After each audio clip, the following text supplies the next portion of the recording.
anbiya'i wal mursalin wa tabi'i ajma'in.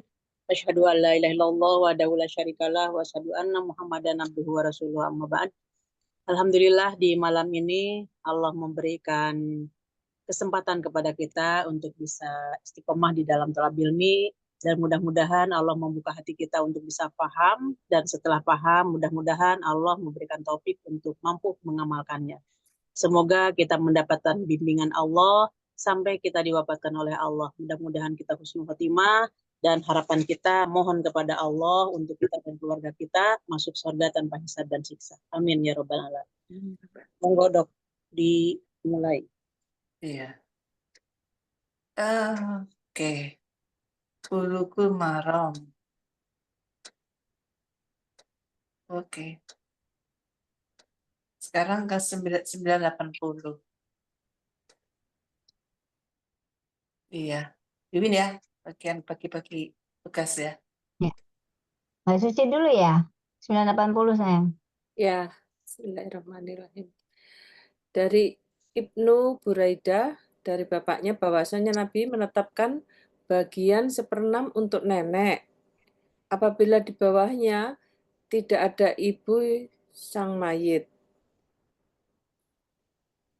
Hadis riwayat Abu Dawud serta An-Nisa dan disahkan oleh Ibnu Huzaimah dan Ibnu Al-Jarud serta dikuatkan oleh Ibnu Adi.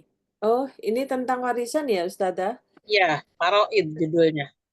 Oh ya, jadi kalau sang mayit masih ada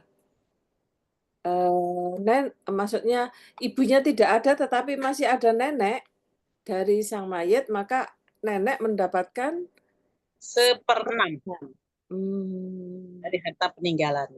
iya iya. Pertanyaannya, kalau ibunya ada, apakah neneknya tetap dapat? Enggak ya? Tidak, karena ibu mendapatkan 1/6 juga. Bukan 1/8, Oh, Ustazah. Kan, iya. kalau dia punya anak. Oh iya iya. Kalau tidak punya anak, berarti mendapatkan 1/3. Hmm. Ini jalur ibu berarti ya? Jalur Iya. ibu, bukan jalur bapak. Jalur ibu, kan si jenazahnya itu ya jalur ibu, dari jalur ibu. Jadi jenazahnya itu mempunyai ibu, Tapi ibunya sudah meninggal, yang ada ya, nenek. Boleh jadi kan ibu masih muda meninggal, tapi neneknya masih masih ya, hidup. bisa. Tapi ini sang mayit atau jenazahnya ini laki-laki berarti Ustazah, bukan perempuan. Nggak disebutkan di sini Oh, laki-laki atau iya. perempuan. Jadi, oh, Aja. siapa nenek? Sorry. Laki-laki atau perempuan, tetapi jalur ke atasnya adalah ibu ya, dari ibu ya, Ya, itu ke nenek. ya. Kakek berarti tidak dapat ya.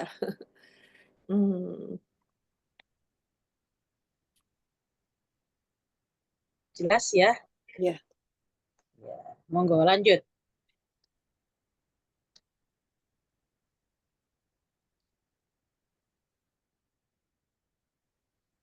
Saya masih ya, dari Al-Mikdam Ibnu Ma'di Karib radhiyallahu anhu, dia berkata, Rasulullah Shallallahu alaihi wasallam bersabda, paman dari pihak ibu menjadi pewaris orang yang tidak memiliki ahli waris. Hadis Ya, riwayat Ahmad dan 4 orang imam kecuali At-Tirmidzi. Hadis ini dibahasakan oleh Abu Zurda Ar-Razi dan disahkan oleh Al-Hakim serta Ibnu Hibban. Oh, jadi paman dari ibu itu ya. tidak memiliki Menjadi waris bagi orang yang tidak ada waris ahli bagi. waris. Oh ya, jadi jenazahnya tidak punya anak, Nah, gitu. maka Istri. pamannya mendapat. Tapi dia masih punya paman. Ya, Maka dia dari mendapatkan. pihak ibu. Oh, Ya, dia mendapatkan. dari pihak ibu ya. Baru tahu ini saya. Ya Iya, pelan-pelan Bu Susi, insya Allah. iya, Sering iya, baca, iya. sering baca, insya Allah paham nanti. Ya. Iya. Itu kalau dari pihak Bapak nggak dapat dong? Apa dapat? Tapi masih nanti belum ada hadisnya.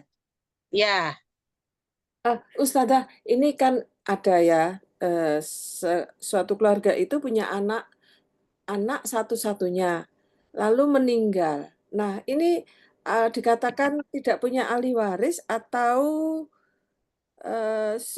jadi terputus? tidak Gimana? punya ahli waris karena terputus dengan meninggal tadi. Hmm. Jadi Oh, hartanya itu nanti ke saudaranya dari pihak ibu, nanti ada saudara-saudaranya di situ, atau dia sendiri memiliki kakak dan adik. Jadi ke situ nanti larinya. Iya, iya. Tapi ini kebanyakan jalurnya adalah jalur ibu ya? jalur ayah juga ada, semuanya ada. Ya, ya, ya, ya. Ya, Belum ya, nanti. ini masih membahas ini. Jadi si mayit itu tidak punya anak, tapi dia punya saudara, saudara sekandung ataupun saudara seayah. Dia mendapatkan. Nanti tergantung saudaranya itu terdiri dari laki-laki saja atau terdiri dari perempuan saja atau terdiri dari laki-laki dan perempuan. Hmm. Nanti kembalinya ya ke surat An-Nisa, laki-laki adalah sebagian dua bagian dari perempuan. Tapi nanti kan perempuannya itu lebih daripada dua, nah jadi nanti sepertiga sarokah di situ apa bersama-sama. Ya memang apa harus teliti banget Paris ini.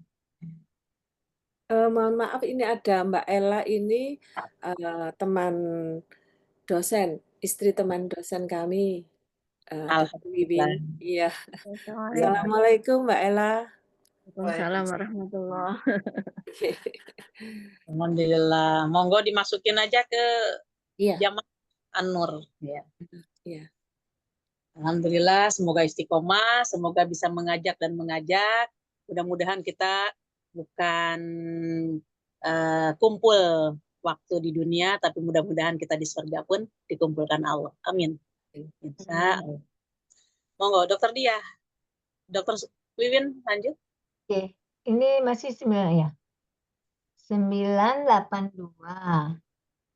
Saya ya, dari Abu Umamah bin Sahal radhiyallahu anhu, dia berkata, Umar pernah mengirim surat lewat aku kepada Abu Ubaidah radhiyallahu anhu yang menyatakan bahwa Rasulullah SAW bersabda, Allah dan Rasulnya menjadi wali bagi orang yang tidak punya wali, dan paman dari pihak ibu menjadi pewaris orang yang tidak memiliki ahli waris. Hadis riwayat Ahmad serta 4 imam kecuali Abu Dawud. Dihasankan oleh At-Tirmizi dan disahihkan oleh Ibnu Hibban. Ini menyambung dengan yang tadi ya Ustazah? Ya, ya. Cuman ada tambahan di awal, Dok. Ya, bahwa awal jadi apabila ada orang yang tidak punya wali, itu pada saat Rasulullah masih ada, itu Rasul yang akan menjadi walinya, gitu ya. Ya, Wali betul. nikah itu ya, Ustazah. Yang tadi ya. Nah, kalau Allah berarti gimana Ustazah? Kalau menjadikan Allah sebagai wali itu maksudnya bahwa Allah itu akan selalu bersama kita begitu ya Ustazah maksudnya ya?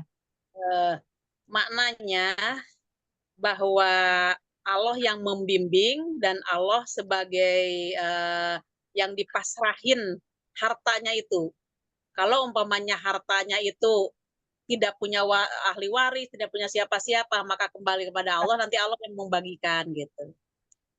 Tetap kepada hambanya juga, nanti kemana itu jatuhnya, yaitu ada di dalam keterangan-keterangan selanjutnya nanti insya Allah. Ya, betul gitu. Baik. 98. Oh, wali ini tuh wali anu ya, wali untuk hartanya ya, bukan wali yang lain ya. Ya, untuk masalah hartanya. Maula pelindung, pembela yang merdekakan dan yang dimerdekakan itu namanya maulanya. La maula lah Jadi si hamba sahaya kalau dia itu meninggal, kemudian dia memiliki harta kekayaannya, maka harta kekayaannya itu kembali kepada Allah.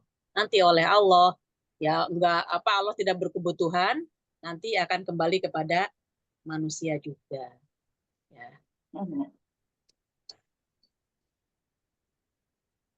Artinya ini ya Ustazah, ini tidak berlaku lagi karena Rasulullah sudah tidak ada, sudah wafat begitu.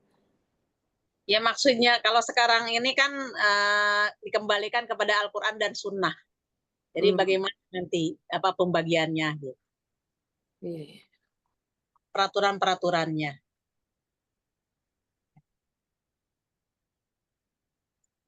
Lanjut, monggo.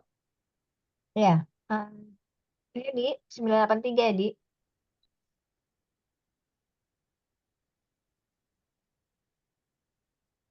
Iya, Aku. iya. Oke. Dari Jabir radhiyallahu anhu, dari Nabi Shallallahu alaihi wasallam, beliau bersabda, apabila anak yang baru lahir menangis, ia sudah menjadi ahli waris. Iya. Ya, jadi langsung meskipun lihat umurnya ya. Ya. Baik, paham Ustazah. Monggo lanjut. Ya, Ustazah kan sebelum dia dewasa maka warisannya itu bisa dikelola oleh keluarganya gitu ya. Nanti kalau dia sudah balik baru nanti diberikan gitu ya Ustazah. Ya, oleh walinya, siapa yang mengurus si anak tersebut. Tapi hati-hati di dalam Al-Quran jelas sekali bahwa barang siapa yang memakan harta anak yatim dengan zolim, maka sesungguhnya yang dia makan itu adalah api neraka. Sampai ancamannya seperti itu. Saking harus amanah ketika kita mengelola harta si yatim tersebut. Kemudian kalau umpamanya dia yang menjadi walinya itu mampu, harusnya itu diputarkan uangnya. Jadi yang dimakan oleh si yatim tadi dan yang mengelolanya dari hasilnya itu.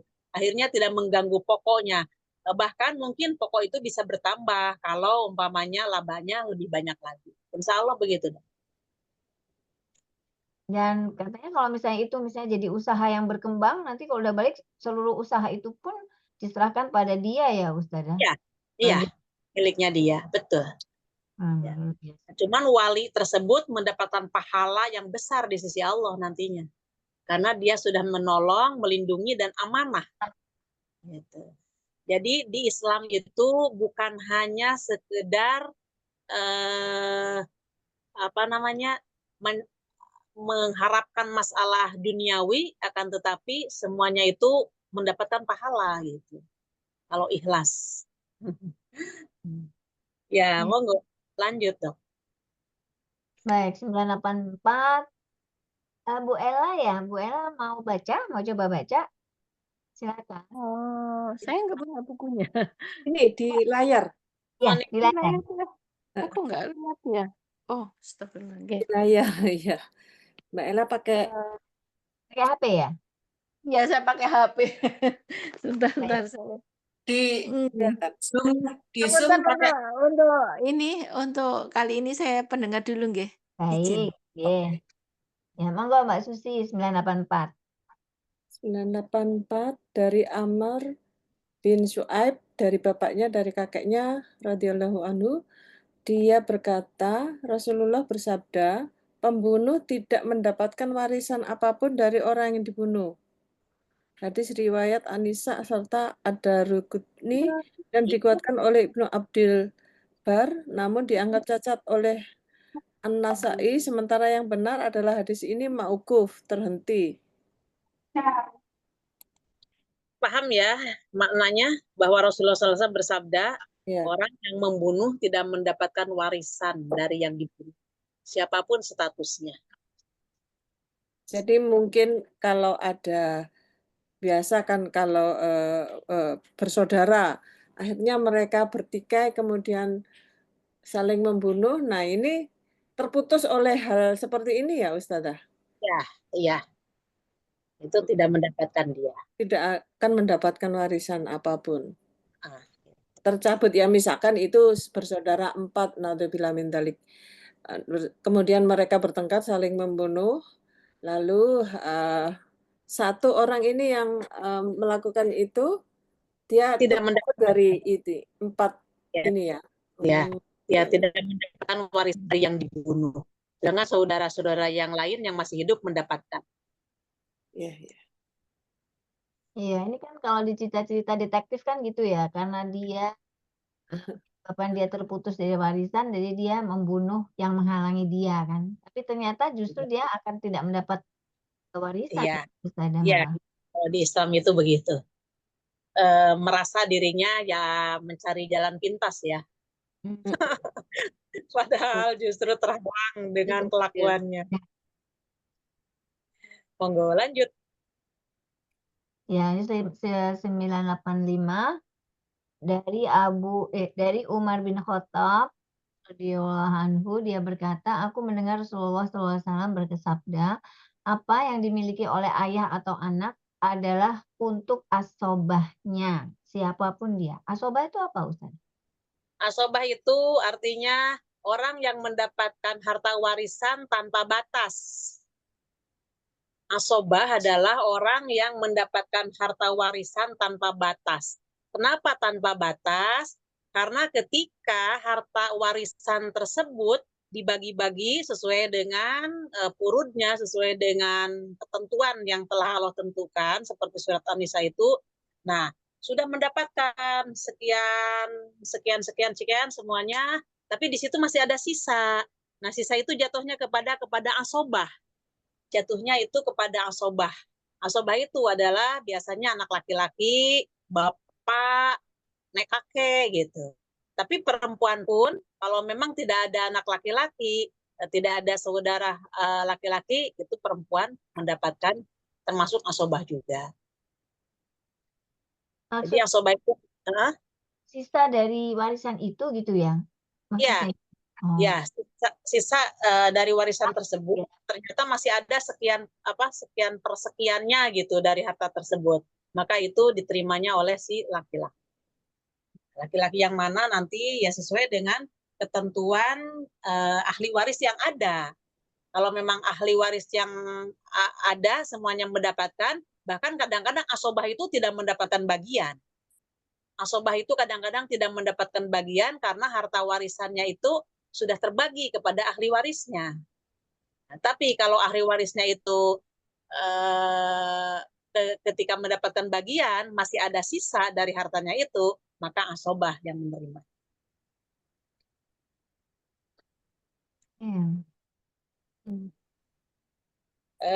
Di sini disebutkan, saya dengar Rasulullah SAW bersabda, apa-apa yang didapatkan oleh bapak atau anak maka adalah semuanya menjadi asobah. Ini yang berkaitan dengan masalah seseorang yang memiliki hamba sahaya. Seseorang yang memiliki hamba sahaya, budak, si A ini memiliki budak. Kemudian si budak ini dimerdekakan oleh si B. Padahal budak ini tuannya adalah A. Tapi yang memerdekakan budak ini adalah B. Berarti B ini memerdekakan si hamba sahaya miliknya A. Ya dengan cara apa? Ya pasti dibeli si anak itu atau ditebus gitu kan. Ditebus supaya merdeka.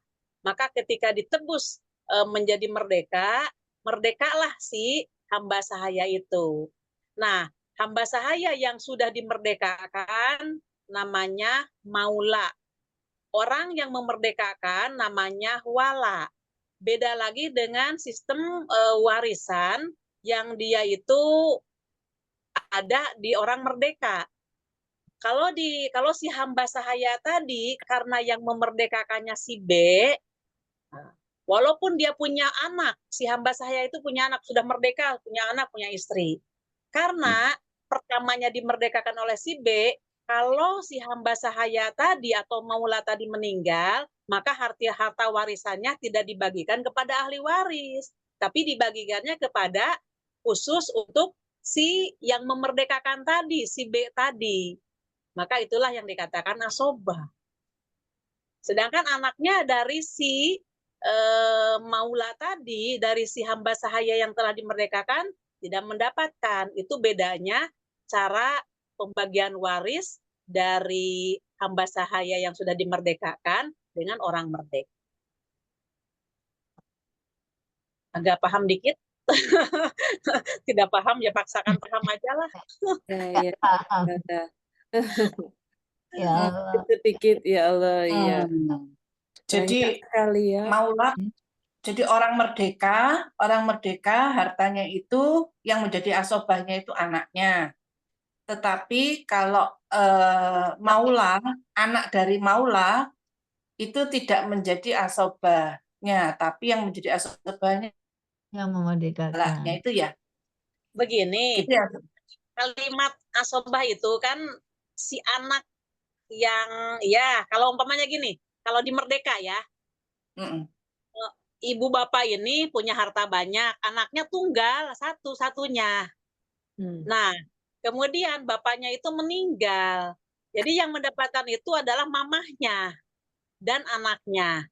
Nah, si anaknya itu karena tidak punya saudara lagi, si mamahnya kan mendapatkan 1/8 karena suaminya punya anak.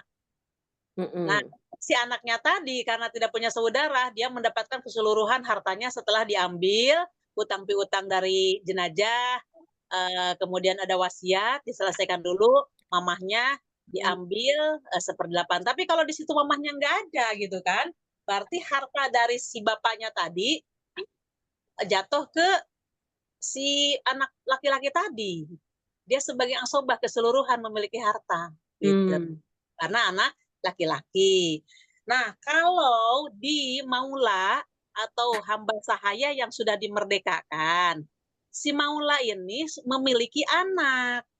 Seharusnya kalau di merdeka tadi kan anaknya itu umpamanya banyak ataupun sedikit, seharusnya kan mendapatkan karena menjadi ahli waris. Tapi karena dia maula asal usulnya, maka harta warisannya tidak jatuh kepada ahli warisnya yang seharusnya kepada ahli waris ini tidak. Maka keseluruhan hartanya itu diberikan kepada walanya tadi, kepada yang memerdekakannya gitu. Semua ya Ustazah, semua itu. Iya. Anaknya Iya. tidak mendapatkan. Tidak, karena kan dia mau itu, yang memerdekakan itu. Karena maulah ya. Yang walanya itu, yang memerdekakan Ali lebih kuasa. Ya memang peraturan di Islam seperti itulah gitu. Iya. Aturannya. Ya Allah. Ustazah, Ya. jadi supaya tidak kena waris misalnya ini ya, maula tadi punya anak, supaya tidak warisnya itu tidak jatuh ke wala, sebelum meninggal itu dikasihkan anaknya gitu boleh ya? Boleh. Boleh dihibahkan, boleh. Ya. Oh. Iya. Orang merdeka juga kalau mau hibah kepada anaknya boleh. Jadi nanti ahli-ahli warisnya itu kan. Iya. Berarti nanti kalau sudah dihibahkan habis semua misalnya hartanya dihabisin begitu. Berarti nanti walaknya itu ya nggak dapat waris kan gitu ya? Enggak. Oh oke.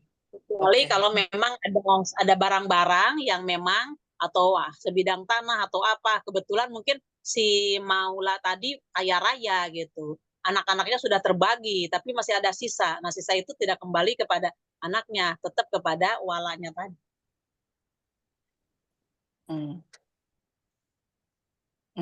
Istilahnya penanggung ya jadinya.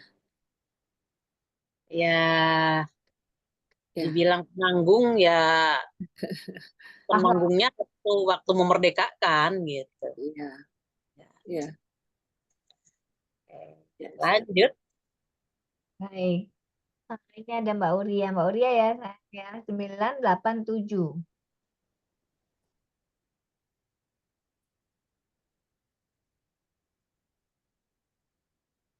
Dari Ya. aku. Dari Ya, Abu Kilabah, dari Anas radhiyallahu anhu, dia berkata, Rasulullah SAW bersabda, orang yang paling ahli dalam faraid atasnya belum. Udah loh, udah. Oh, ini wala ya. Oh iya. Maaf, Belum. maaf. 986 berarti. ya. Ya, Bismillah. Dari Abdullah bin Umar radhiyallahu anhu, dia berkata, Rasulullah Shallallahu Alaihi Wasallam bersabda, wala itu satu pertalian daging seperti satu pertalian daging dalam nasab. Ya. Tidak boleh dijual dan tidak boleh dihibahkan. Hadis riwayat Al-Hakim dari Jalan Asy-Syafi'i dari Muhammad bin Al-Hasan dari Abu Yusuf dan disahihkan oleh Ibnu Hibban, namun dianggap cacat oleh Al-Baihaqi. Karena saya ketinggalan, saya kurang paham. Monggo, Dokter Lia gimana, Dok? wala tadi orang yang memerdekakan budak, betul ya? Yang Iya. dimerdekakan. Budak yang Dimerdekakan. dimerdekakan. Budak yang dimerdekakan namanya wala. Yang memerdekakan namanya wala. Namanya yang dimerdekakan adalah maula. Wala Iya. itu yang memerdekakan. Yang memerdekakan. Iya, yang dimerdekakan adalah maula, yang Hah? memerdekakan adalah wala. Ya. Lah, yang ini paham wala itu satu pertalian daging seperti satu pertalian daging dalam nasab. Mm-mm. Nah, tapi yang ini nggak paham. Tidak boleh dijual dan tidak boleh dihibahkan. Lah, wala kok dijual? Bukannya maula, keliru apa? Al-wala luhmatun kaluhmatin nasabi. Wala itu adalah jadi nasab bagi maulanya. Walaupun itu orang lain karena dia sudah memerdekakan, jadi masih jadi nasab. Maka yang tidak boleh dijual itu adalah bukan walanya, maulanya. Oh, Karena dia sudah posisi merdeka atau sudah posisi dimerdekakan, maka sekarang ini tidak diperlakukan lagi jual beli si hamba sahaya yang dimerdekakan. Gitu maksudnya, Dok. oh, ya. Ustazah, apakah zaman dulu itu ada semacam sertifikat budak gitu ya? Artinya kalau dijual atau dimerdekakan itu ada sertifikat atau apa surat keterangan gitu ya? Kalau dulu saya ya tidak mendapatkan itu, tapi ketika beliau-beliau sudah bertransaksi, apalagi yang disaksikan oleh Rasulullah sudah, jadi Allah dan Rasulnya lah yang menjadi saksi. Jadi tidak disebutkan masalah sertifikat. Kalau sekarang ini, kalau tidak ada hibah di notaris pun kan, Ya. tidak ada hitam di atas putih, ya ribet lah. Orang-orang yang pemburu harta maunya menggugat dan menggugat gitu, padahal dia sudah dapat bagian. Nah, gitu kalau sekarang. Kalau dulu saya tidak menemukan itu. Jadi begitu sudah transaksi aja itu, ya sudah jadi. Jadi siapapun tidak ada yang menggugat. Iya. Jelas ya, Dokter dia jelas sini ya, semua jelas tah. Dan kita ini ya apa namanya percaya sekali dengan ingatannya juga ya. Iya, Memorinya itu kuat. kuat banget ya. Ya.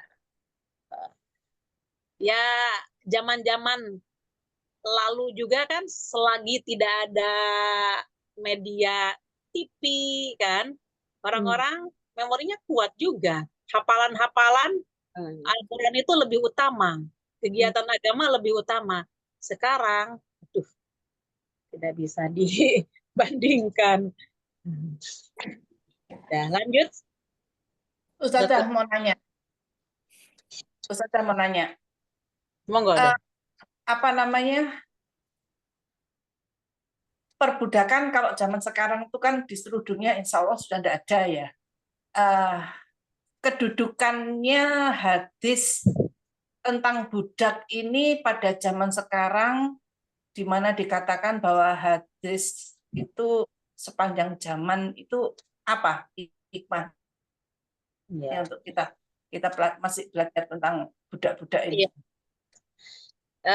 Sebagai pembelajaran untuk kita bahwa zaman dahulu di zaman Rasulullah ada peperangan dan Islam ini tidak semudah yang kita pelajari sekarang gitu. Maksudnya kita kan mempelajari Islam itu tidak sampai mengikuti perang-perangan, tapi udah langsung membuka kitabnya karena sudah terbendel, sudah termodifikasi seperti yang kita terima ini, sudah nikmat. Kalau dulu kan ada peperangan, maka sistem peperangan yang manusianya itu menjadi rampasan perang namanya hamba sahaya, maka diterangkan seperti beginilah gitu.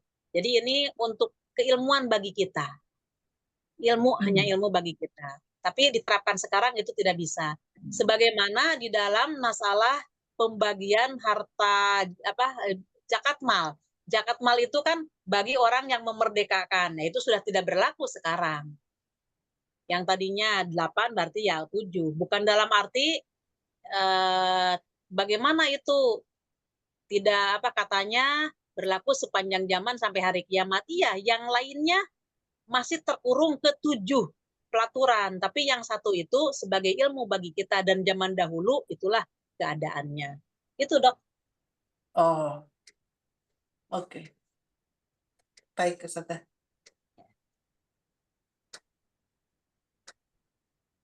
Lanjut, Dokter Wiwin, enggak?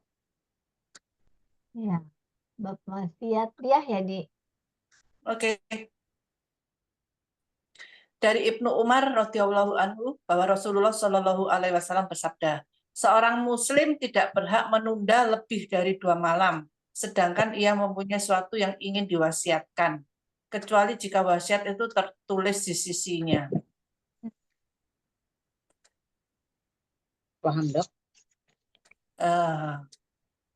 Ini dalam hal penulisan wasiat ya? Iya. Harus segera ditulis. Ya. Nah, yang ditanyakan Bu Susi itu ada dokumentasinya hitam di atas putih. Artinya supaya ahli keluarganya yang diwasiatin itu benar-benar kepada siapa aja ini barang yang harus diberikan gitu.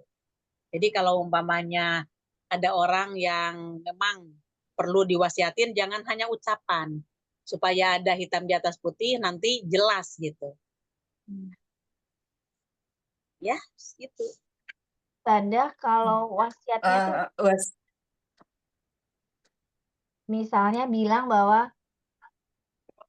ya ini saya berikan kepada anak saya nomor 1 rumah itu boleh nggak Ustazah? Atau itu nanti masuk dalam harta waris?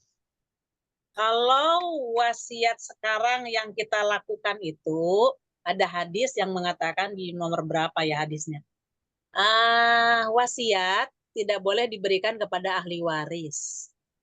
Karena masalahnya ahli waris sudah mendapatkan bagian yang telah Allah tentukan.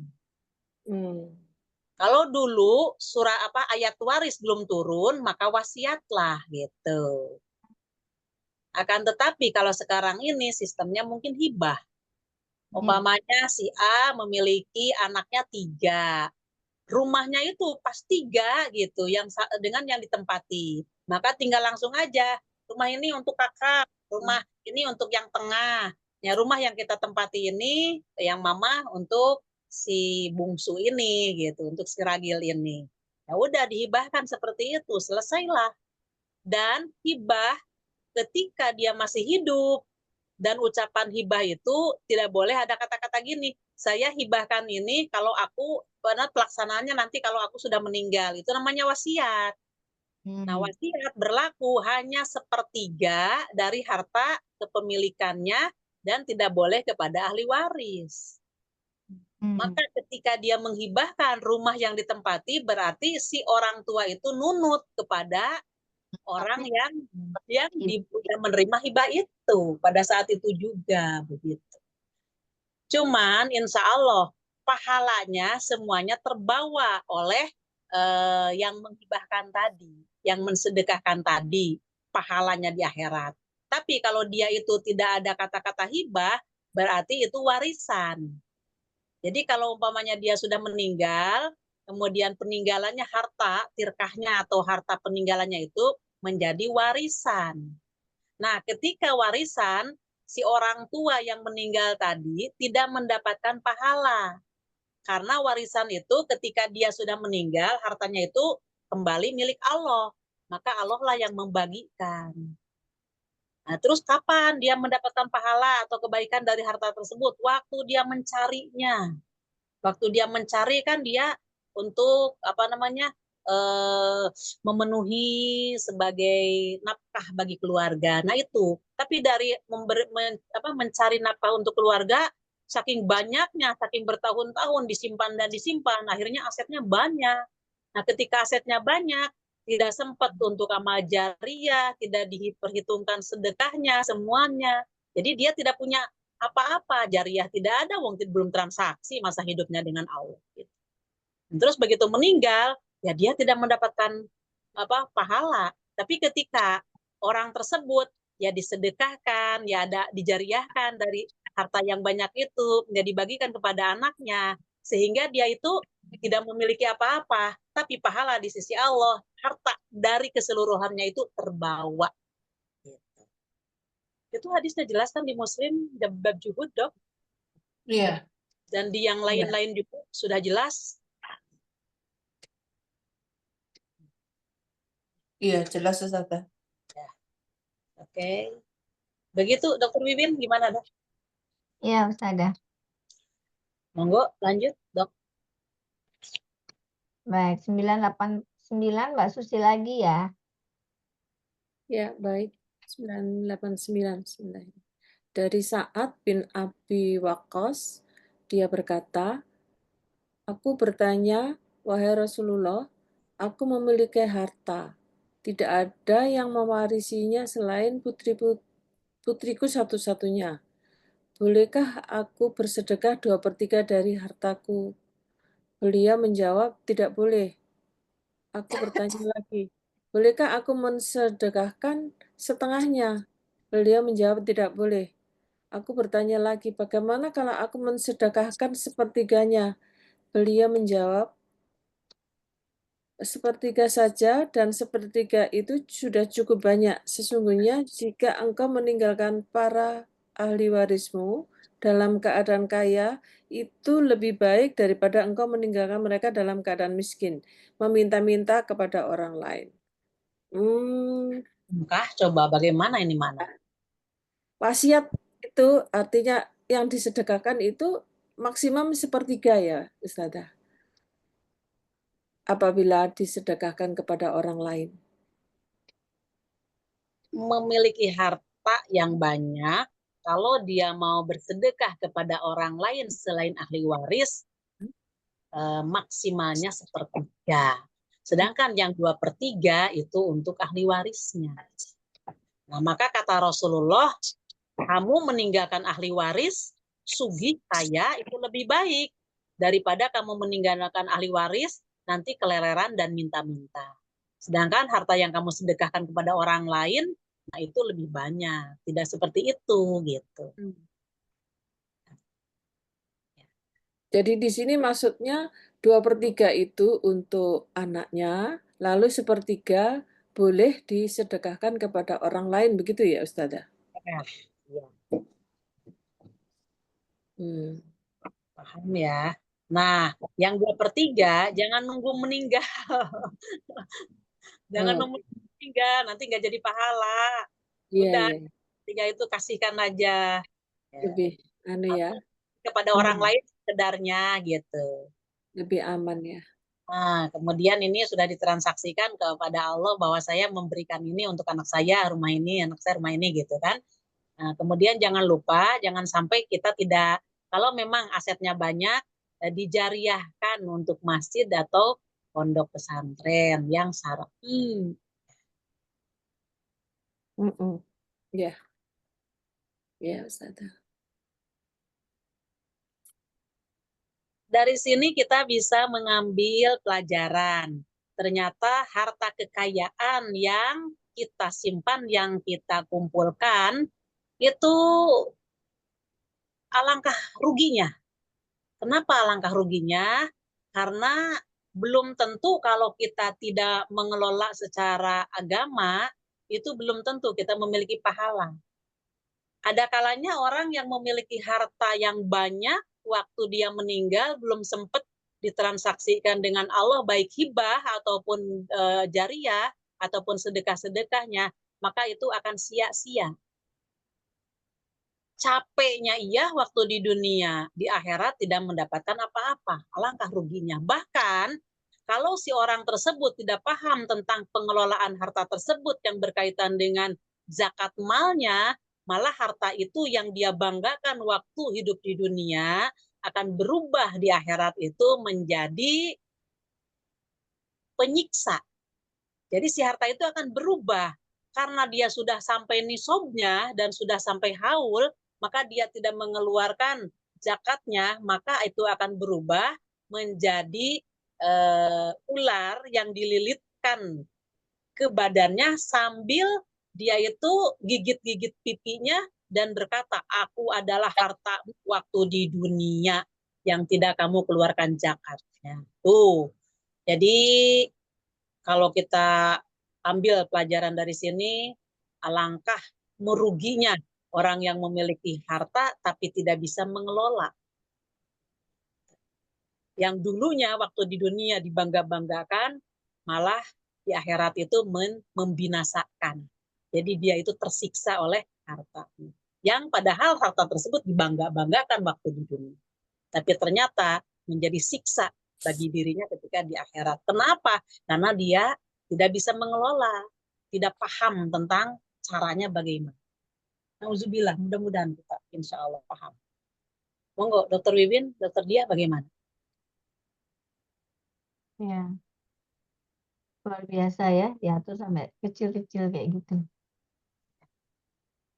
Ya,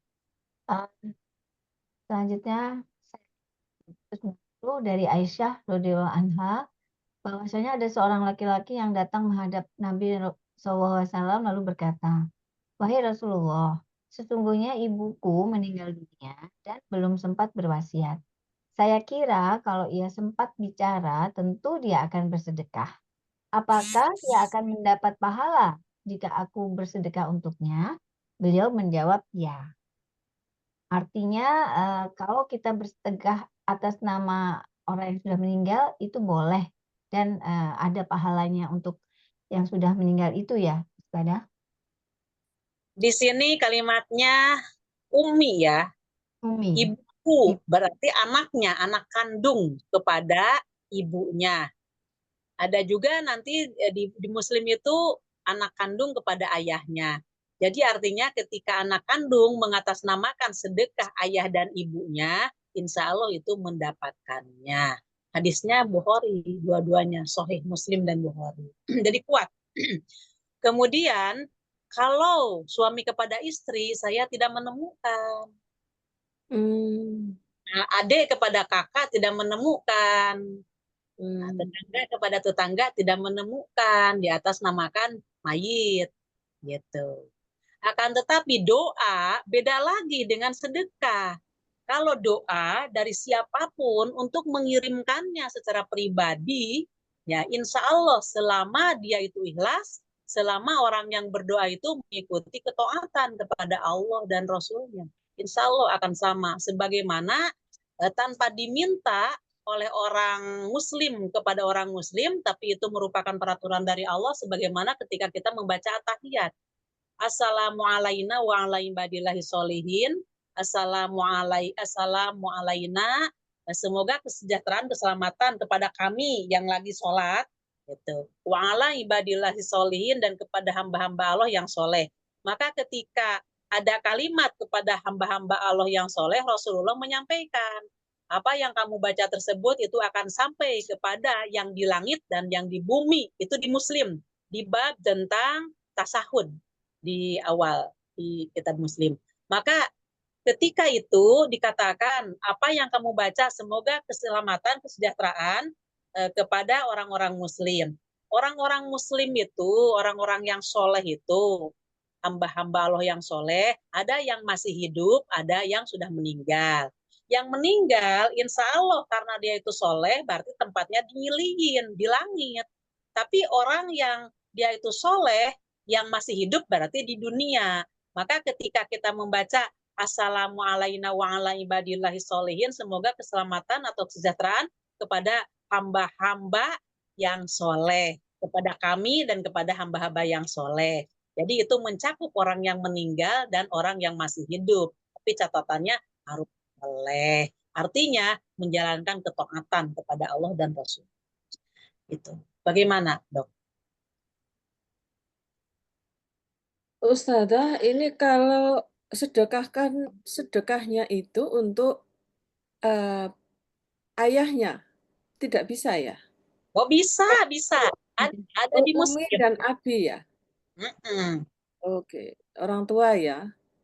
Nah, sekarang secara mujmal, secara global, walaupun si anak tidak mengatasnamakan orang tua, karena si orang tuanya itu mendidik anaknya pandai agama, sehingga apapun yang dilakukan oleh anaknya ketika dia beramal soleh, sampai kebaikannya kepada orang tua.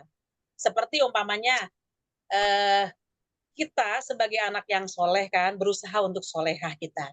Maka ketika kita bersedekah tanpa di atas namakan orang tua, tetap orang tua kita itu mendapatkan. Karena kita bisanya seperti ini adalah hasil didikan orang tua. Nah, tapi kan saya nggak diajarin orang tua doa sholat. Tapi kan yang memberikan biaya untuk kamu bisa ibadah dengan baik kan orang tua. Kita disekolahkan atau kita disuruh ngaji. Kalau sekarang ini kan ada orang tua yang menyekolahkan anaknya di TPQ, di sekolah-sekolah yang religi gitu kan. Maka segala sesuatu yang dilakukan oleh anaknya, walaupun tanpa diatasnamakan orang tua tersebut mendapatkan kebaikan dari anaknya. Itu adanya di surat An-Najm. Bahwa apapun yang dilakukan oleh seseorang itu, maka dia akan mendapatkan pahalanya. Jadi jerih payah orang tua ketika mengarahkan anaknya untuk beramal soleh, insya Allah sampai semua amal soleh kepada orang tua. Bukan transfer, tapi itu memang ada bagian. Enggak, kalimatnya begini, semoga bacaan Al-Quran ini sampai kepada orang tua saya. Tidak begitu kalimatnya. Akan tetapi ketika si anak itu membaca Al-Quran, maka kebaikannya dari bacaan Al-Quran sampai. Beda tipis pemahamannya itu. Masalahnya sekarang ini banyak yang mengatakan transfer seperti itu. Kan ada Ustazah pada Nabi, ila hadratin Nabiyil Mustafa, Al-Fatihahnya itu, gitu. Tidak menemukan itu. Tidak menemukan ya. Jadi kalau kan banyak Ustazah ini mahasiswa atau murid kita karena merasa tersentuh dengan didikan kita, kemudian mereka semacam melakukan pengabdian masyarakat. Ya, kemudian ini dihadiahkan untuk guru kami, begitu. Bagaimana Ustazah? Tanpa mengucapkan dihadiahkan ke guru kami, insya Allah karena itu jerih payah gurunya. Dan kalimat untuk mentransfer itu tidak diketemukan, nggak usah diucapkan seperti itu. Sekarang gini ya, Rasulullah itu kan yang mendapatkan wahyu, contohnya Al-Fatihah. Al-Fatihah itu kita diajarkan oleh Rasulullah secara tidak langsung. Rasulullah mengajarkan Al-Fatihah kepada sahabatnya. Maka sahabat itu mengajarkan lagi kepada bawahan-bawahannya sampai kepada kita.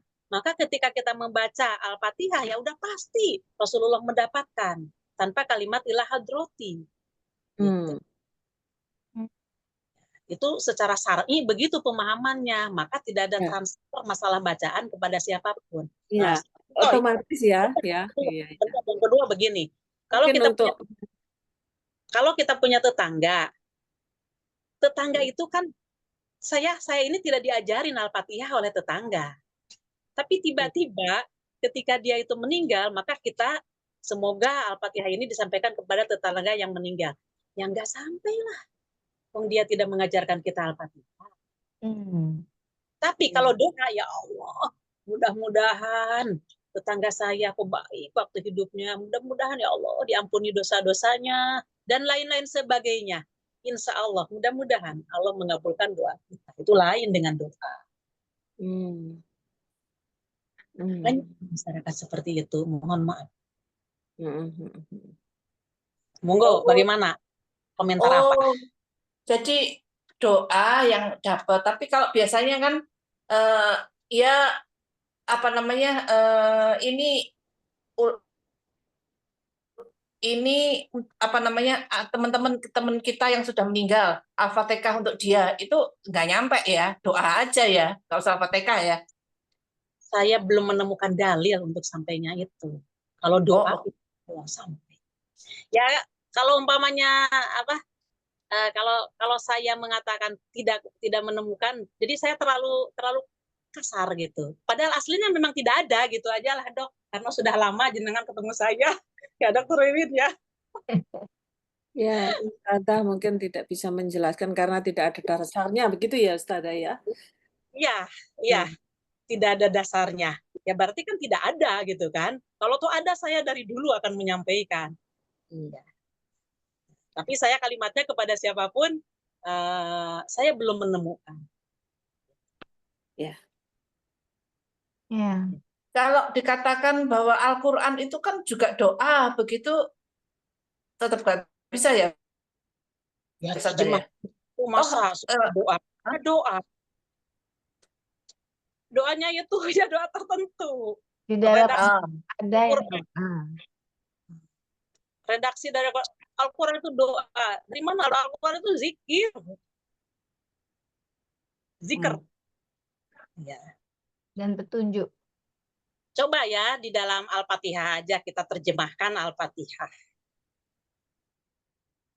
Dengan menyebut nama Allah yang Maha Pengasih lagi Maha Penyayang. Segala puji bagi Allah yang mengatur alam semesta. Itu bukan doa, pernyataan kita. Dan yang harus kita akui itu. Yang Maha Pengasih lagi Maha Penyayang. Malik Yaumiddin yang menguasai hari pembalasan. Iya karena na'budu wa iya karena nasta'in, hanya kepadamu kami menyembah dan hanya kepadamu kami mohon. Siratal mustaqim, tunjukkanlah kami yang membaca itu ke jalan yang lurus. Permintaan kami kepada Allah, permintaan saya yang membaca ini.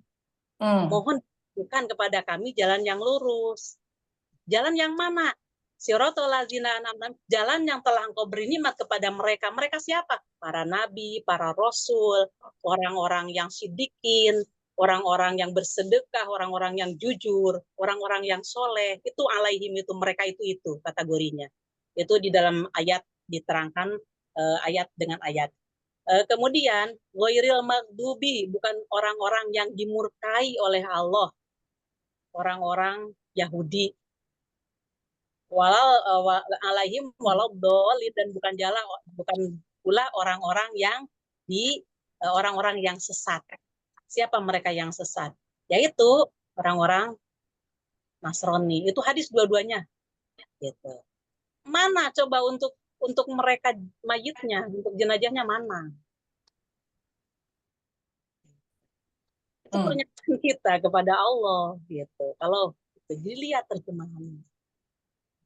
Nah, yang membaca Al-Fatihah, kalau saya sekarang ini membacakan Al-Fatihah, A'udzubillahiminasyaitonirrajim, Bismillahirrahmanirrahim, Alhamdulillahirabbil alamin, Arrahmanirrahim, Maliki yaumiddin, Iyyaka na'budu wa iyyaka nasta'in, Ihdinas siratal mustaqim, Siratal ladzina an'amta 'alaihim ghairil maghdubi 'alaihim waladdallin. Amin. Saya membaca, jenengan kedengaran enggak ketika saya membaca barusan? Dengar. Insya Allah jenengan mendapatkan pahala sama dengan saya. Karena dalilnya jelas. Maka apabila dibacaan Al-Quran, maka dengarkanlah. Ketika saya membacakan, jenengan mendengar, maka jenengan mendapatkan sama dengan saya. Membacanya. Tapi ketika membacakan untuk jenazah, apakah jenazah itu mendengar enggak yang saya baca? Ya. Berarti apa kalau orang meninggal terus dibacakan apa khataman gitu, itu ya percuma ya? Iya, iya sajalah biar tegas dok. Ayo. Untuk yang hidup aja ya. Ya, Maksudnya percumanya itu untuk jenazahnya, tapi untuk yang baca ya baik-baik saja ya. ya, iya. Baik-baik Oh, saja. oke. Tapi ketika mengumpulkan orang-orang seperti itu, dikhususkan ritual untuk kematian tidak ditemukan pula Iya. dalilnya. Tapi saya pernah menjumpai di mana, di Dubai atau di mana, itu ada suatu makam mungkin orang kaya, lalu nah ini agak curang juga, membayar orang untuk membacakan di makamnya itu, terus apa namanya, membaca pakai mikrofon itu di tempatnya dia meninggal. Itu baca Al-Quran seperti tadarus gitu loh Ustazah, itu gimana kok saya bertentangan ya berarti? Saya tidak, ya itu di mana-mana seperti itu. Umatnya Iya. begitu kan ya, di dalam Muslim jelas. Janganlah rumah kalian itu dijadikan seperti kuburan. Janganlah rumah kalian itu seperti kuburan. Maka bacakanlah Al-Quran di rumah itu. Mafhum mukhalafahnya dari kalimat tersebut atau kalimat apa namanya ironisnya dari kalimat tersebut itu bahwa kuburan itu bukan tempatnya baca Al-Quran. Artinya kuburan itu sepi, bukan untuk membaca. Maka rumah itu kalau tidak dibacakan di situ Al-Quran, kuburan gitu. Dari situ aja udah jelas. Tapi jangan kaget nanti kalau jenengan baca YouTube atau mendengarkan itu. Saya pun pernah mendengarkan dari orang-orang yang itu pendakwahnya itu ya punya nama, didengarkan dalilnya mana? Nggak pakai dalil itu. Oh, dalilnya dari situ kata. Jadi tidak memakai dalil. Hanya logika aja. Jadi kalau dengan alasan apa namanya, toh baca Quran itu kan juga baik seperti itu. Terus bikin acara apa 40 hari atau seminggu tuh dibacain Al-Quran di rumahnya itu salah niat bisa-bisa bid'ah itu ya? Iya betul dok, betul dok. Man amila an laisa alaihi amruna fahuwa raddun. Barang siapa yang melaksanakan sesuatu amalan tidak ada tuntunannya dari Allah dan Rasulnya, fahuwa raddun, maka itu ditolak. Satu, amalannya ditolak, berarti tidak mendapatkan pahala. Kedua, dia sudah mengada-ngadakan ritual seperti itu. Apa enggak bahaya?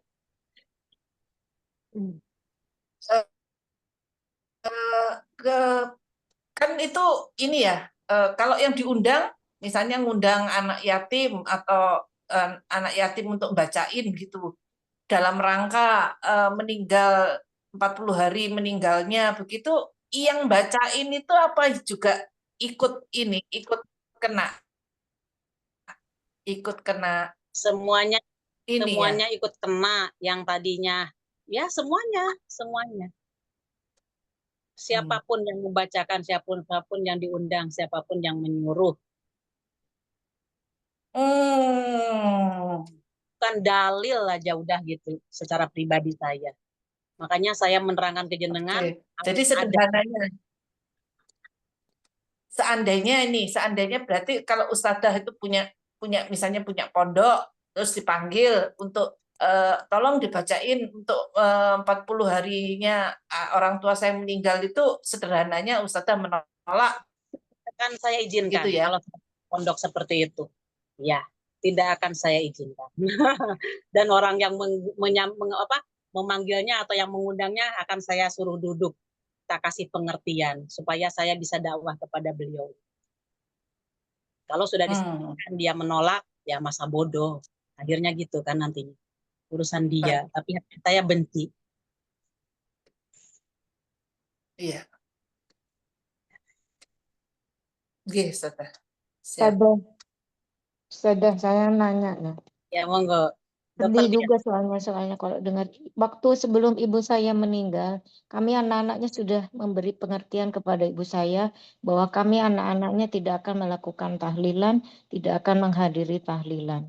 Beberapa kira-kira mungkin 1 bulan sebelum ibu meninggal, itu ibu sudah mulai menerima bahwa kami tidak akan melakukan. Waktu sudah lama sebelum itu ibu bilang gini, udah kalau nanti Eyang meninggal pakai uangnya Eyang aja gitu, karena di lingkungan ibu kan sangat kental dengan tahlilan-tahlilan itu gitu di Surabaya.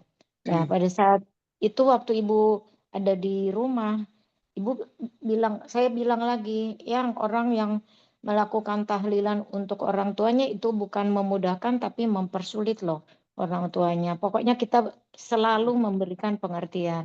Terus akhirnya yang pada saat-saat menjelang itu memang kan Eyang meninggal dalam keadaan sehat walafiat. Alhamdulillah. Dan beliau sudah mulai menerima bahwa tidak boleh pergi ke tahlilan, tidak boleh melakukan tahlilan.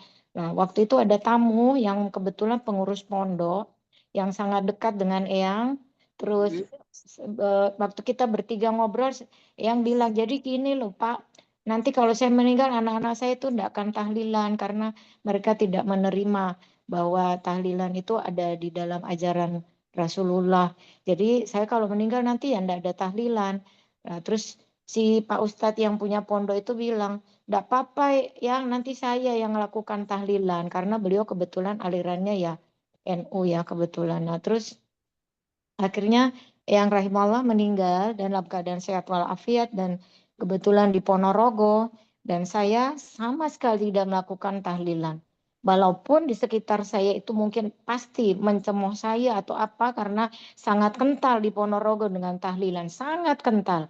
Ya, sangat kental. Bahkan orang yang tidak mampu akan berutang-utang, akan ini itu untuk melakukan tahlilan. Bahkan siapapun orang-orang di sekitar saya maupun pembantu saya maupun supir saya atau tukang kebun saya semua melakukan tahlilan dan saya pada hari ketiga kali berapapun tidak ada membuka pintu untuk tahlilan.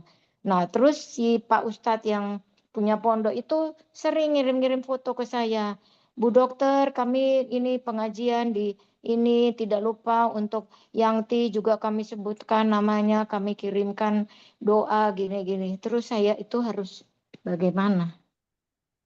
Nggak usah dijawab aja. Kalau toh dijawab pun nanti bermasalah, lebih baik diem aja udah. Ya. Itu menunjukkan bahwa kita ini taat kepada Allah dan Rasul. Ya, seperti itu. Termasuk saya secara pribadi, di sini lingkungannya apa yang Ibu ceritakan, apa yang dokter barusan ceritakan. Dan ketika anak saya meninggal, sama sekali. Ketika suami saya meninggal pun, sama sekali. Sudah paham. Sudah. Itu. Ya, Dok. Begitu, Dok. Adapun seandainya anak-anak itu kalau beliau ini mampu, maka tadi mensedekahkan atas nama orang tua. Insya Allah sampai hadisnya yang barusan kita baca di Google. Insya Allah begitu Dokter Sinta. Ya, matur nuwun. Oke. Tapi saya ulangi lagi Ustazah. Kalau kita berdoa untuk yang meninggal itu sampai ya Ustazah? Insya Allah, yang penting kita ikhlas ya. Dan kita boleh. Siapapun itu misalkan bukan kerabat kita atau misalkan tetangga atau kenalan kita, tidak ada hubungan darah maksud saya begitu, itu nyampe ya Ustazah doanya? Sampai makanya di dalam surat apa itu? Ibrahim ya. Pertama kan Robbig Firli yang biasa, Robbig Firli wali-walidaya Barhamuma kama robbayani sogiro, kita untuk kedua orang tua. Kemudian di surat Ibrahim jelas sekali Robbana gfirli wali walidaya walil mu'minina yauma yaqumul hisab, kita dianjurkan. Bahkan di hadis pun hendaklah berdoa untuk orang-orang yang beriman, laki-laki dan perempuan. Penekanan doa di situ adalah memohonkan ampun kepada Allah dan merahmatinya, gitu. Ya. Isi doa pun sudah diajarkan, artinya sudah dijelaskan ya Ustazah. Jadi tuntunan itu jelas, bagaimana kita berdoa, bagaimana kita tadi baca Al-Fatihah ya, itu sudah ada tuntunannya ya Ustazah. Ya, semuanya sudah ada. Pertanyaannya, maukah enggak untuk tahu gitu? Kembali ke menuntut ilmu saat ini gitu. Alhamdulillah, ya seperti yang kita lakukan ini, tadabbur Al-Quran dan Sunnah, jelas kitabnya, jelas hadis dan Quran. Insyaallah. Monggo, kembali ke Dr. Wiwin, Dr. Diah. Ya, baik. Sekarang 991 ya. Mbak Indri bisakah sayang? Siap? Nomor berapa ya? 991 yang di layar. Assalamualaikum warahmatullahi wabarakatuh. Waalaikumsalam warahmatullahi wabarakatuh. Dari Abu Umamah Al-Bahili radhiyallahu anhu, dia berkata, aku mendengar Rasulullah Shallallahu alaihi wasallam bersabda, sesungguhnya Allah telah memberikan hak kepada setiap orang yang memilikinya, maka tidak ada wasiat bagi ahli waris.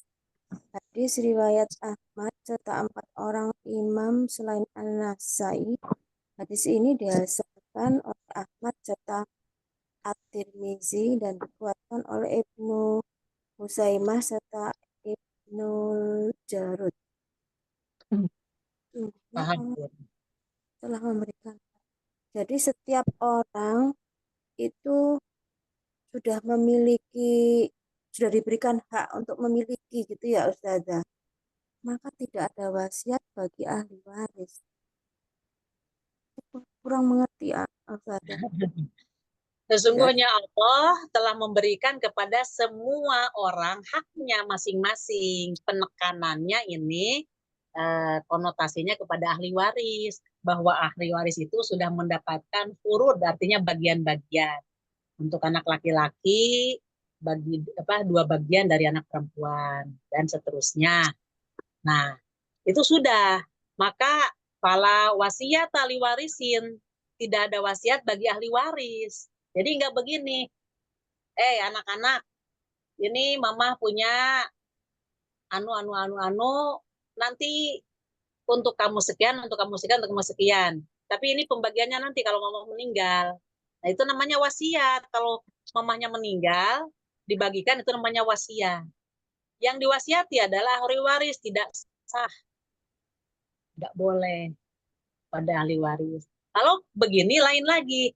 Ini mama di sana punya tanah kosong. Tolong ya. Kan kalau mama hidup mungkin boleh jadi itu tanah mau mama jual, mau dipakai untuk kebutuhan hidup mama. Tapi kalau umpamanya nanti mama sudah meninggal, tapi ini belum mama gunakan, mohon tanah yang itu dijariahkan kepada yayasan anu. Nah, berarti itu namanya wasiat. Akan tetapi, tetap harus diperhitungkan ketika mengeluarkan wasiat itu, apakah itu yang dikeluarkannya itu lebih banyak, lebih daripada 1/3 atau kurang. Kalau kurang dari 1/3 ya alhamdulillah, maksimal harus 1/3. Tapi begitu itu tanah yang diucapkan itu lebih banyak, nah si ahli waris itu boleh meluruskan. Kalau mamanya itu aset itu dibagikan, berarti itu setengahnya gitu. Setengah dari harta ke peninggalan mama kalau begini. Ya udah, kalau begitu kita ambil 1/3. Jadi diluruskan, walaupun mamanya mengatakan aset tanah itu dikasihkan, tapi itu dihitung ternyata lebih daripada 1/3, diluruskan oleh ahli warisnya, itu yang benar. Kalau umpamanya si orang yang tadi mau mati tadi yang memiliki sebidang tanah yang banyak itu, ya langsung aja dia sendiri, jangan nunggu mati gitu. Jangan nunggu mikir kebutuhan mama waktu hidup. Masalahnya kan dia sudah berkecukupan, makan sudah cukup gitu kan, pakaian sudah cukup, rumah pun ada. Adapun itu tanah itu tinggal langsung aja, ya Allah saya ini mau jariah, langsung hubungi yayasan tersebut, yayasan yang menjelaskan tentang syar'i, yayasan yang syar'i. Insya Allah udah, tidak akan protes siapapun, walaupun itu asetnya hanya itu gitu. Akan tetapi anak-anaknya tetap diperhatikan juga. Tuh, ya begitu. Oh, Begitu. bisa tanya Ustazah, apa namanya? Eh, kalau ada ini apa? Ada kata-kata itu gini, mungkin salah ya Ustazah. Gimana, Soalnya Hendrik? ini waktu ada yang bilang gini, waris itu kan nggak keringat kita gitu loh, bukan usaha kita. Itu di beberapa yang saya tahu, kalau sudah dibagi dapat habis dipakai untuk ini itu gitu. Itu gimana ya? Soalnya dia Kenapa nggak habisin? kayak rezeki nomplok, jadi dia nggak usaha gitu, nggak terbiasa seperti ya kalau dia kerja sehari-hari kan dapat ya. Kalau waris itu apa? Bukan keringatnya dia gitu loh katanya. Jadi ada yang bilang waris itu adalah kemuliaan gitu. Aku nggak mau eh, nanti kalau nggak hati-hati balik ke saya gitu. Terus di kenyataannya itu juga untuk nutup hutang gitu ya. Tapi setelah itu ya susah gitu. Soalnya nggak ada kerjanya. Ya tidak baik-baik aja di dalam menggunakan, karena ketika menerima itu mudah sekian ratus juta, maka ketika mengeluarkannya pun mudah pula, karena ya itu yang itu hanya apa logika kita aja, Bu Indri. Nah, akan tetapi kalau umpamanya dia itu betul-betul menggunakannya yang bermanfaat, ya tentu akan hati-hati juga dari harta warisan tersebut. Gitu. Jadi Tapi akhirnya dia nggak mau nerima, dia ngasih ke anaknya lagi gitu loh. Jadi anu, nggak bisa seperti itu, tetap dia mendapatkan. Dan makanya ketika ada apa harta warisan itu kembalinya kepada Allah, makanya dikatakan harta warisan itu karena harta tersebut belum dijariahkan oleh dia, belum disedekahkan oleh pemiliknya. Karena si pemilik itu keburu meninggal, setelah kepemilikan harta tersebut, maka harta tersebut kembalinya kepada Allah gitu. Jadi sudah milik Allah lagi. Karena Allah tidak berkebutuhan terhadap harta tersebut, maka Allah membagikannya secara ketentuan yang Allah tentukan. Nah, kemudian tadi yang berpendapat, oh itu merupakan harta kemuliaan, saya nggak mau menerimanya. Ya tetap aja, walaupun dia tidak menerima, ketika ada pembagian, bagian dia ada berapa.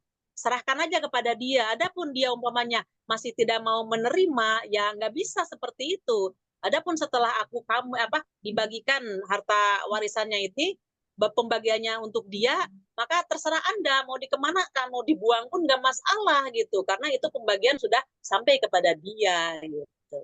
Jangan begini, oh kalau dia itu kalau dia itu tidak mau menerima, ya udah kalau tidak mau menerima disisihkan untuk kita aja yang mau menerima. Tidak bisa juga seperti itu gitu. Dibagi rata aja nggak boleh. Walaupun manusia kan itu damai, aman gitu kan, tidak ada percekcokan. Tapi Allah tidak ridho. Kenapa? Itu harta Allah gitu. Sudah Allah masalahnya. Ya. Begitu Bu Indri. Pokoknya itu dikasihkan kepada anaknya, jangan melalui kita ngasihkannya, melalui ayahnya tadi atau ibunya tadi, kasihkan aja paksa gitu. Adapun atau setelah jadi dia aja ya, kalau memang dia takut nerima apa gitu. berarti ilmu agamanya kurang, ilmu agamanya nggak paham dalam hal itu, harus belajar lagi dalam hal itu. Iya Ustazah. Belajar agama yang benar, terutama di dalam bab waris. Kalau saya menjadi ahli waris saya terima. Adapun nanti bagi saya, ya di atas namakan orang tuanya lagi yang meninggal itu, wah alangkah bahagianya itu. Itu aja. Pahala bagi yang menerimanya juga. Karena paham. Kalau nggak paham, tadi jawabannya. Seperti yang Ibu Indri katakan. Begitu, Ibu, bagaimana penjelasan dari saya? Ya, udah jelas Ustazah. Ya, mau Dokter Dia, Dokter Wiwin? Ya, nanya lagi Ustazah. Tadi kan sedekah itu untuk orang tua yang sudah meninggal itu nyampe. Tapi kalau ke suami istri yang salah satu sudah meninggal kan enggak nyampe. Nah, tapi kalau ini sekarang masih hidup, saya suka bilang gini sama suami, "Papa, titip ya, anu sedekahkan di masjid ya. Tapi uang sedekahnya tetap pakai uangnya suami." Atas nama saya. Itu boleh tidak? Boleh ya? Semua yang terlibat dalam kebaikan, semua yang terlibat dalam kebaikan, maka sama pahalanya. Walaupun dokter sebagai istri menganjurkan itu kepada suami, berarti kan itu memotivasi. Maka ketika motivasi itu dilaksanakan oleh yang diamanati tadi, insya Allah dokter dapat karena yang memotivasi, suami dapat karena beliau yang memiliki harta. Umpamanya anaknya disuruh oleh ngambil, "Nak, tolong itu tuh," kata ayahnya, "ambilkan uang yang itu mau diinfakkan." Begitu cara mengambilkannya, semuanya akhirnya dapat. Sampai pembantu pun dapat karena dia yang memelihara rumahnya. Itu hadis Muslim, sahih loh itu. Oke. Iya. Terus tanya lagi, Zada. Kita kalau ngobrol itu kan suka begini, aku doakan ya, doakan aku ya. Itu pada saat ngobrol gitu. Terus temen ngobrol itu bilang, iya. Tapi terus enggak didoakan gitu, utang ya itu ya berarti ya? Ya doanya minta didoain apa gitu, doanya minta didoain apa dan kapan harus berdoanya gitu. Nah, tentu tidak semata-mata doain aku lah. Nah, doain apa gitu. Iya, misalnya Alur sudah jelas, misalnya jelas minta didoakan apa kayak gitu ya, apalah gitu ya. Tapi terus ini posisi ngobrol. Nah, itu kadang-kadang terus jawabnya iya gitu loh. Tapi terus nggak doa, lupa atau apalah nggak doa gitu. Jadinya kalau sudah kadung ngomong iya gitu gimana? tidak utang ya, karena lupa, apalagi lupa gitu. Tapi saya yakin anak kepada orang tua, istri kepada suami, suami kepada istri gitu, selama itu damai insya Allah akan mendoakan tanpa diminta pun.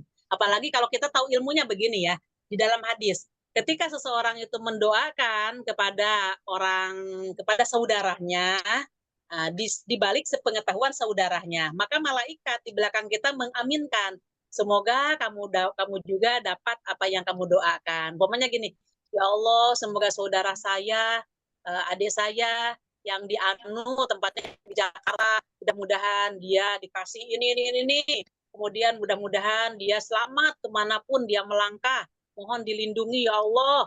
Terus kita berdoa banyak untuk dia. Maka kata malaikat, amin untuk kamu juga, demikian apa yang kamu ucapkan. Nah, begitu kita tahu ilmu itu, eman kalau kita tidak mendoakan untuk yang lain. Ya. Jadi kita mendoakan untuk yang lain sama dengan diri kita sendiri diamini oleh malaikat. Nah, itu hadis sahih itu hadisnya. Doa itu kalau kita berdoa, terus sekalian kita tulis di chat WA gitu, itu sekalian juga doa kita itu sama ya, enggak apa ya? Maksudnya jadi doa, misalnya doa, ya aku doakan kamu ini sambil ngechat, aku semoga ini. Itu sudah berlaku doa atau cuma sebetulnya sudah berlaku doa, apalagi dia baca. Teknisnya doa itu boleh pakai ngechat gitu, sekalian ngechat gitu apa enggak gitu?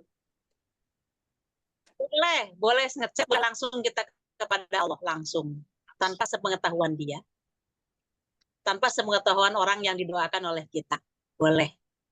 Enggak, kalau ngechat gitu, sambil chatting disampaikan misalnya apa ya, doa, misalnya ada ucapan selamat anaknya sudah lulus gitu ya, terus kita sambil berdoa sambil nulis, ya semoga ilmunya barokah, itu sudah terhitung doa. Teknisnya doa boleh seperti itu atau harus bagaimana? Sudah terhitung doa, dan itu merupakan hanya teknis kita aja, karena sekarang ini kan medianya memang seperti itu, kita chat-chatan gitu ya, termasuk gampang gitu ya. Ya. Enggak bojo. Sudahkah Ya, tahu tentang doa, Dokter Dia? Sudah paham belum doa dalam ketika ada orang yang mau bepergian? Pernah nggak ketika seorang sahabat mau pergi minta doa kepada Rasulullah? Pernah nggak baca ya hadis itu? biasanya ngomongnya kayak mana? Hadisnya belum baca, tapi biasanya kita ngomongnya ya lah gitu, kalau pergi. Ada kan gini. Ketika sahabat itu minta didoakan, maka Rasulullah jawadakallahu taqwa. Semoga Allah menambahkan kepada kamu ketakwaan. Gitu. Pertamanya, ya. Setelah itu kemudian tambah lagi ya Rasulullah, kata sahabat yang mau pergi. Maka Rasulullah menambahkannya. Jawadakallahu taqwa wa ghafara dzambaka. Semoga Allah mengampuni dosa-dosamu. Si orang yang tadi berkata lagi, ya Rasulullah tambah lagi, katanya gitu. Maka Rasulullah menyempurnakan dengan kalimat jawadakallahu laka taqwa wa ghafara dzambaka wa yasara lakal khairu haitsu ma kunta. Wa yasara laka, dan semoga Allah memberikan kemudahan kepadamu haitsu ma kunta, dimanapun kamu berada untuk mendapatkan kebaikan. Itu lebih sempurna. Ada 3 itu kalimat itu. Ya. Yang jadi pertanyaan, makanya tadi sudah sampai enggak Dokter Dia membaca itu gitu. Jadi ketika keluarga kita, anak kita gitu kan, itu aja yang dipakai. Minta doanya langsung kita ucapkan ketiga-tiganya. Jawadakallahu taqwa wa ghafara dzambaka wa yasara lakal khairu haitsu ma kunta. Mau di-share sekarang? Masih ada waktu sedikit? Mau. Sudah. Share. Mudah-mudahan file saya ini masih ada sebentar.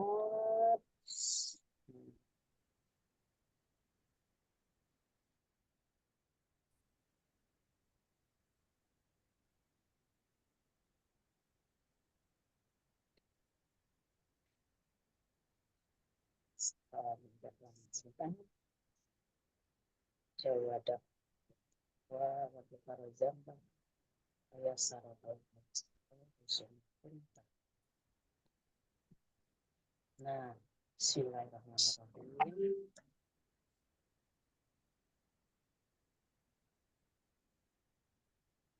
Monggo hafalkan ini. Yang dibaca Arabnya ya. Sudah, Dok? Share ke Anur? Ini. Gundul Arabnya. Makanya saya kasih tulisan ini. Oh. Kan baca, Dok? Jawadakallahu taqwa wa ghafara dzambaka wa yasara laka khairu haitsu ma kunta. Iya. Terjemahkan? Semoga Allah memberikan ketakwaan padamu, dan semoga Allah memberi pengampunan padamu, dan juga semoga Allah memberikan kemudahan padamu untuk memperoleh kebaikan di mana saja engkau berada. Ya, singkat padat sempurna doa dari Rasulullah. 1, ketakwaan, selalu kita dijaga oleh Allah. Kemudian semoga Allah memberikan ampunan, selalu kita diampuni oleh Allah. Yang ketiga, diberikan oleh Allah kemudahan dalam segala urusan kebaikan di mana kita berada. Kalimatnya singkat padat. Jadi nggak doa kepada non Muslim nyampe enggak? Oh ya enggak. Kan orang non Muslim bukan Allah yang disembah. Yang mau keselamatan kan Allah. Nggak bisa, Dok.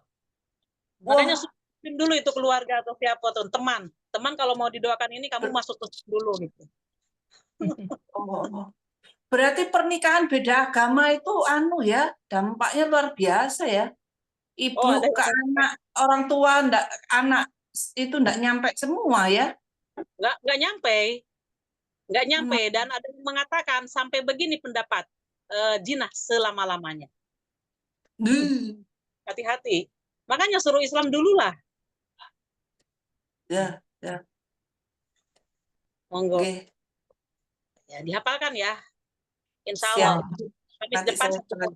Kamis depan setor. Satu. Iyalah. Siap.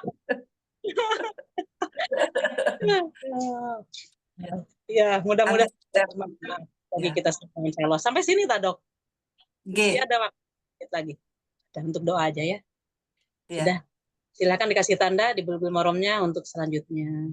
Ya, alhamdulillah, mudah-mudahan apa yang kita kaji di malam ini dijadikan oleh Allah sebagai ilmu yang bermanfaat dan mudah-mudahan kita dibimbing Allah berada di atas kebaikan selama-lamanya sampai kita diwafatkan oleh Allah. Mudah-mudahan kita mendapatkan ampunan dan mudah-mudahan kita mendapatkan husnul khotimah. Juga mudah-mudahan Allah menakdirkan kita bisa masuk surga tanpa hisab dan siksa. Amin ya rabbal alamin. Subhanakallahumma wa bihamdika asyhadu an la ilaha illa anta astaghfiruka wa atubu ilaik. Rabbana atina fid dunya hasanah wa fil akhirati hasanah wa qina adzabannar. Wassalamualaikum warahmatullahi wabarakatuh. Ustazah, itu Ya. Dr. Dian mau haji ya Dian ya sayang? Siapa? Dokter Dia. Dian, Dr. Dian. Dian, Dokter Oh Dia. Dian iya, Ramadhani. iya, Bin. Alhamdulillah. Selamat Berangkat kapan, Dok? 24 Mei insya Allah mohon doanya Ustazah. Ya, amin. Insya Allah kami mendoakan semoga Allah memberikan yang terbaik dan saya sampaikan doa barusan dibaca. Amin. Bismillahirrahmanirrahim. Jawadakallahu taqwa wa ghafara dzambaka wa yassaralakal khaira haitsu kunta. Amin insyaallah. Amin. Ya, terima kasih Ustazah. Ya, Jalan. amin. Mabrur, mabrur. Alhamdulillah. Amin. Sorry. Jazakallah khair Ustazah. Ya, amin sama-sama, Dok. Dok, sebentar. Nggak bisa ya. Nggak apa-apa, biar Susi nanti yang mematikan. Ya, di off aja,